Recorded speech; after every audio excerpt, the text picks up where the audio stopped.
Hello' everyone, মই সুদেশনা শইকীয়াই আপোনালোক সকলোকে মোৰ চেনেলটোলৈ স্বাগতম জনাইছোঁ। আশা কৰোঁ আপোনালোক সকলোৰে প্ৰিপেৰেশ্যন ভালে চলি আছে, যিহেতুকে আৰু বহুতখিনি B Ed exam DSS exam আমাৰ আহিবলগীয়া হৈ আছে। চ' আপোনালোকে সকলোৱে ভালদৰে পঢ়ি আছে বুলি আশা ৰাখিলোঁ। আজি আমি এটা ইম্পৰ্টেণ্ট টপিক ডিছকাছ কৰিম, সেইটো হৈছে ডিব্ৰুগড় ইউনিভাৰ্চিটিৰ অলৰেডি ৰিজাল্ট হৈ গৈছে আৰু অলৰেডি এডমিশ্যন প্ৰচেছ ষ্টাৰ্ট হৈ গৈছে।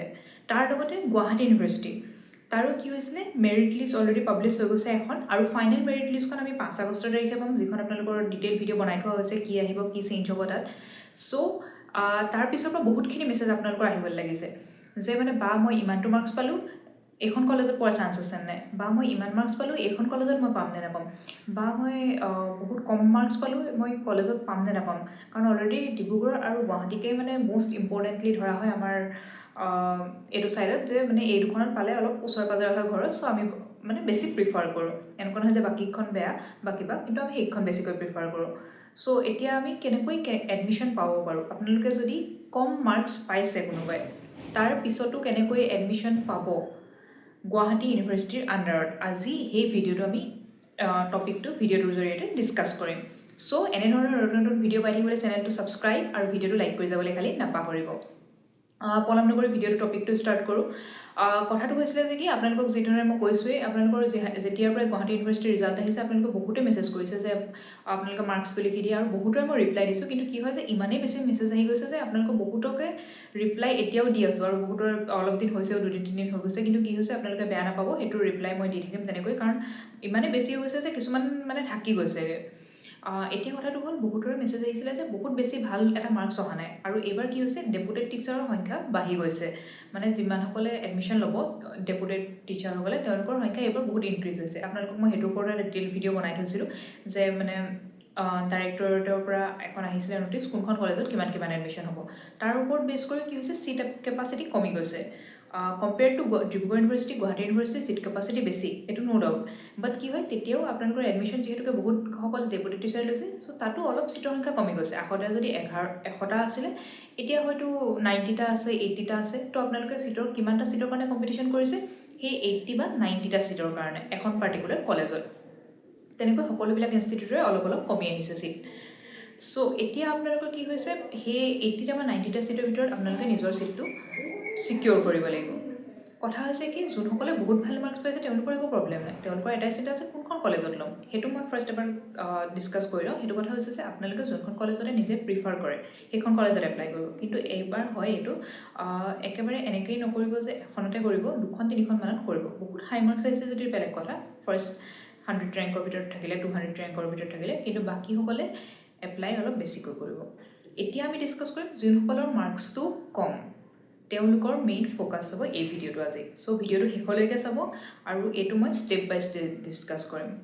ফাৰ্ষ্ট ষ্টেপটো হৈছে আপোনালোকে নিজৰ মাৰ্কছটো জনা। যিহেতু আপোনালোকে পাই গ'ল মেৰিট লিষ্টত, আৰু মাৰ্কছটোৰ লগতে অকল মাৰ্কছটো নহয়, ৰেংকটো জনা আৰু কেটেগৰীটো জনা। মানে যিহেতুকে আমাৰ অসমত ৰিজাৰ্ভেশ্যন থাকে, চ' আপোনালোকে কোনটো কেটেগৰীত পৰে আৰু তাৰ ৰিজাৰ্ভেশ্যন কিমান আছে, সেইটো আপোনালোকে চাই ল'ব। চ' আপোনালোকে গম পালে, ছাপ'জ আপোনাৰ ৰেংক পৰিছে 1000, আৰু আপুনি ST কেটেগৰী হৈ মই ধৰি ল'লোঁ, আপোনালোকৰ মাৰ্কছ আছিলে পাৰ্টিকুলাৰ কিবা এটা। এতিয়া আপোনালোকে ফাৰ্ষ্ট ষ্টেপত সেইখিনি গোটেইখিনি ডিচাইড কৰিলে, মানে গম পালে, ক্লিয়াৰ হ'ল। নেক্সট আপোনালোকে কি কৰিব, আপোনালোকে সেই যোনকেইখন কলেজ ভাবিছিলে যে মই এইখন কলেজত টাৰ্গেট কৰিব পাৰোঁ, চ' সেইখন কলেজৰ আপোনালোকে প্ৰিভিয়াছ ইয়েৰ কাট অফ চাব, আৰু যিমানটো কাট অফ পাব সেই কাট অফটোতে ৰখি নাযাব, কিন্তু তাতকৈ অলপ হায়াৰ বুলি এবাৰ ভাবি ল'ব। কাৰণ সেইখন কলেজত আপোনালোকৰ মই ডেপুটেড টিচাৰৰ ভিডিঅ'টো বনাই থৈছোঁ, তাত এখন লিষ্ট পাব, সেইখন কলেজত কিমানজন ডেপুটেড টিচাৰে এডমিশ্যন ল'ব এইবাৰ, সেইটো চেক কৰিব এবাৰ নেক্সট ষ্টেপত। চ' সেইটো চোৱাৰ লগে লগে আপুনি গম পাব যে 100টা ছিট কেপাচিটি আছিলে যদি তাৰ 5জনে হয়তো ডেপুটেড ল'ব, তো মানে আপোনাৰ 95টা ছিট আছে। চ' কাট অফ মোৰ অৰলেছ আগৰটোৰ সমানে থাকিব, আগৰ বছৰ সমান। চ' আপোনালোকে সেইটো গম পালে যে এইখন কলেজৰ ইমান থাকে। এতিয়া যিহেতুকে কথা হ'ল কি, আপোনালোকৰ মাৰ্কছটো কম, আৰু এইবাৰ মাৰ্কছটো অলপ বাঢ়ি গৈছে, কম্পিটিশ্যনো বাঢ়ি গৈছে। চ' আপোনালোকে অকল সেই পাৰ্টিকুলাৰ কলেজখনতে নকৰিব এপ্লাই। হয়, আপোনালোকে ঠিকেই হৈছে, পাৰ্টিকুলাৰ অকল সেইখন কলেজতে নকৰিব। আপোনালোকে যদি প্ৰথমতে ভাবিছিলে মাত্ৰ এখন কলেজত কৰিম, এতিয়া হয়তো 3খন কৰিব। হয়তো হয়, এডমিশ্যন মানে যোনখন এপ্লিকেশ্যন প্ৰচেছ হয় সেইটোত অলপ ফিজ যাব, কিন্তু কি হয়, আপোনালোকৰ এটলিষ্ট 2 বছৰটো ছিকিউৰ হ'ব যে আপোনালোকে এটলিষ্ট BEd কৰি ওলাই আহিব পাৰিব, 2026তে এডমিশ্যন লৈ পিনি 28ত ওলাই আহিব পাৰিব। সেইটো আপোনালোকে ছিকিউৰ হ'ব। কাৰণ যদিহে আপোনালোকে কমকৈ এপ্লাই কৰে আপোনাৰ প্ৰবেবিলিটিটো কমি যাব। যদি এখনতে কৰিছে আপোনালোকৰ হয়তো নাম আহিব পাৰে, লাক ভাল থাকিলে বা কম্পিটিশ্যন কম থাকিলে হয়তো নাহিব পাৰে। কাৰণ চব কোনেও আপোনালোকে যিটো সোধে যে মই বা কিছুমানে মোক সোধে পাৰ্টিকুলাৰলি এইখন কলেজতে পাম নে নাপাম, সেইটো কিন্তু ডেফিনেটলি আমি ক'ব নোৱাৰোঁ। কাৰণ কি হয়, মাৰ্কছ হায়াৰ থাকিলে একো প্ৰব্লেম নাই, পাই যাব বুলি কৰিব পাৰোঁ। কিন্তু মাৰ্কছটো কম হ'লে কি হয়, আপোনালোকৰ প্ৰবেবিলিষ্টিক হয়, মানে কিমানে এপ্লাই কৰিছে, তেওঁলোকৰ বা মাৰ্কছটো কিমান, আৰু সেইটোতো আমি এতিয়া ডাটাটো আমি নিজে উলিয়াই ল'ব নোৱাৰোঁ। সেইটো হয় যেতিয়া মেৰিট লিষ্ট পাব্লিছ হ'ব তেতিয়াই, আৰু তেতিয়ালৈকে আমি ৰখিব নোৱাৰোঁ, কাৰণ ইকেইখন কলেজৰো তেতিয়ালৈকে হৈ যাব এডমিশ্যন।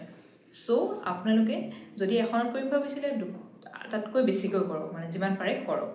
আৰু আপোনালোকৰ বহুতেই কম যদি, তেতিয়া আপোনালোকে প্ৰাইভেট ইনষ্টিটিউটকেইখনো ট্ৰাই কৰক। আৰু কৰাৰ আগতে কিন্তু আপোনালোকে সেইখন মেৰিট লিষ্ট চাই ল'ব যে ইমানলৈ গৈছিলে, মই এইটো টাৰ্গেট কৰিব পাৰোঁ।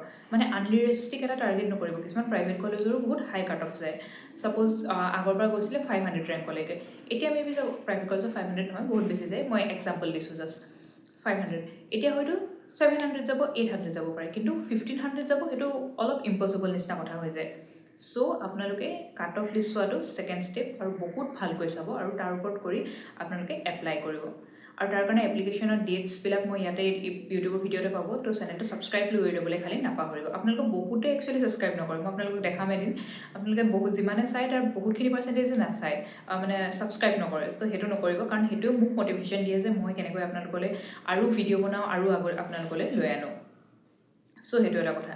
এতিয়া থাৰ্ড কথাটো কি হ'ল, আপোনালোকে এপ্লাই কৰিলে, আপোনালোকৰ হেৰি হ'ল, এতিয়া কি কৰিব আপোনালোকে প্ৰাইভেট ইনষ্টিটিউটবিলাকত যোনবিলাকত হয় সেই এডমিশ্যনখিনি আপোনালোকে নিজে কেলকুলেট কৰিব যে হয় এইটো কলেজত মই পালে ভাল হ'ব, ইমানখিনি হ'ব। আৰু এতিয়া আপোনালোকে এইটো ডেফিনেটলি ক'ব নোৱাৰে যে এইখন কলেজতে মই পাম। আপোনালোকে জাষ্ট নিজৰ প্ৰবেবিলিটিটো ইনক্ৰিজ কৰিব পাৰিব। সেইখিনি কৰি শেষ হ'লেহে আপোনালোকে ভাবিব যে অ'কে, মোৰ এতিয়া পোৱাৰ চান্স আছে। কাৰণ আপোনালোকৰ উপায় নাই, এডমিশ্যন অলৰেডি ষ্টাৰ্ট হ'ব, প্ৰচেছ ষ্টাৰ্ট হ'ব 5 আগষ্ট তাৰিখে আপোনালোকৰ হ'ব, 17 আগষ্ট তাৰিখে এডমিশ্যন হ'ব, 18 আগষ্টৰ পৰা আপোনালোকৰ ক্লাছ হ'ব গুৱাহাটী ইউনিভাৰ্চিটি আণ্ডাৰত। ছ' আপোনালোকৰ ইমান সময় নাই যে আপোনালোকে গোটেইখিনি, ছ' আপোনালোকে যিমান পাৰে সিমান এপ্লাই কৰিবলৈ ট্ৰাই কৰক, সেইটোৱে ক'ব পাৰিম। কাৰণ আল্টিমেটলি গোটেইখিনি কথা যিমান মানুহে এপ্লাই কৰিছে সেইটোৰ ওপৰতে আহিব।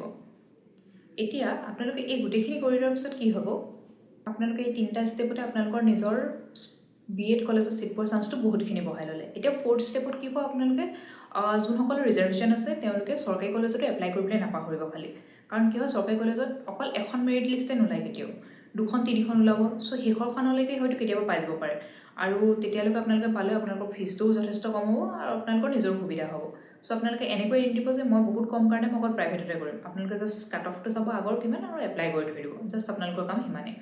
আৰু অকল ফাৰ্ষ্ট কাট অফ লিষ্টখন চাই হতাশ নহ'ব, কিন্তু সেইটো মই বহুতবাৰ কৈ আছোঁ। কাৰণ কি হয়, বহুতেই এতিয়া সকলোবিলাক ইউনিভাৰ্চিটিৰ এডমিশ্যন হৈছে, Guwahati university, Dibrugarh university, Assam university, আজি এক্সাম আছে, আছাম ইউনিভাৰ্চিটি হ'ব, সত্যদেৱ ইউনিভাৰ্চিটি হ'ব, বড়োলেণ্ড ইউনিভাৰ্চিটি হ'ব, চব কিমানকেইখন আছে, মই 6খন এতিয়াই গণিলোঁ। ছ' এই 6খনৰ ভিতৰত আপোনালোকৰ কি হয়, চবেই সকলোতে নিজৰ নিজৰ প্ৰিফাৰেঞ্চ আছে, কিন্তু সকলোৱে সকলোবিলাক দিয়ে এক্সাম। ছ' আপোনালোকৰ মাৰ্কছ ৰেংকটো ছাপ'জ 2000, 5000 এনিথিং আছে কিবা এটা, কিন্তু তাৰে বহুতেই আপোনালোকৰ ডিব্ৰুগড় ইউনিভাৰ্চিটিলৈ বাইফাৰ্কেট হ'ব, ক'ৰবাত বড়োলেণ্ড ইউনিভাৰ্চিটিলৈ বাইফাৰ্কেট হ'ব, কিছুমান আছাম ইউনিভাৰ্চিটিলৈ বাইফাৰ্কেট হ'ব। ছ' সকলোৱে মিলাই আকৌ কমি যাব, সেইটো ৰিবেলেঞ্চ হৈ যাব। ছ' এনেকুৱা নহয় যে ফাৰ্ষ্ট কাট অফ লিষ্টত আপোনালোকৰ নাম নাহিলে কাৰণে আপোনালোকে এডমিশ্যন নাপাব। আপোনালোকে যিহেতু ভালেকেইখন কলেজত এডমিশ্যন মানে এপ্লিকেশ্যন কৰি থৈছে, আপোনালোকে কোনোবা নহয় কোনোবা এখনত পাব এই গোটেইখিনি ছেটেল হোৱাৰ পিছত। ছ' আপোনালোকে ছেকেণ্ড থাৰ্ড কাট অফ লিষ্টলৈকে ৱেইট কৰিব, কাৰণ তাৰ বাহিৰে আমাৰ উপায় নাই। আৰু এটা কথা ক'ম, এতিয়া বড়োলেণ্ড ইউনিভাৰ্চিটিৰ এক্সামিনেশ্যন আহি আছে, আৰু যথেষ্ট আপোনালোকে সময় পাইছে, আগষ্ট মাহত হ'ব। ছ' আপোনালোকে তাৰ কাৰণেও ভালকৈ প্ৰিপেৰেশ্যন কৰক, যাৰ মাৰ্কছ একেবাৰেই কম, মানে কিছুমানে মোক মেছেজ দিছে বহুতেই কম। ছ' তেওঁলোকে সেইটো এণ্ট্ৰেঞ্চৰ কাৰণেও নিজে প্ৰিপেৰেশ্যন চলাই থাকক। আৰু তাৰ কাৰণে ইম্পৰ্টেণ্ট মক টেষ্ট পেপাৰ, সেইটো মই আগতেও কৈছোঁ। তাৰ কাৰণে আপোনালোকে মোক কণ্টেক্ট কৰিব পাৰিব 9101622693 এই নাম্বাৰটোত।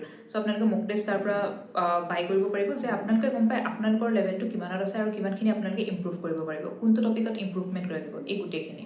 ছ' আপোনালোকক এই 5টা ষ্টেপৰ প্ৰচেছটো মই ক'লোঁ, এই গোটেইখিনি আপোনালোকে নিজে এপ্লাই কৰক। আপোনালোকে চাব আপোনালোকৰ এডমিশ্যন পোৱাৰ চান্সটো বাঢ়ি যাব। এইটো ক'ব নোৱাৰি যে গেৰেণ্টি বাঢ়ি যাব, মানে গেৰেণ্টি পাবই আপোনালোকে ছিট, কিন্তু আপোনালোকে গেৰেণ্টি এইটো হয় যে আপোনালোকৰ ছিট পোৱাৰ প্ৰবেবিলিটিটো বহুত বাঢ়ি যাব।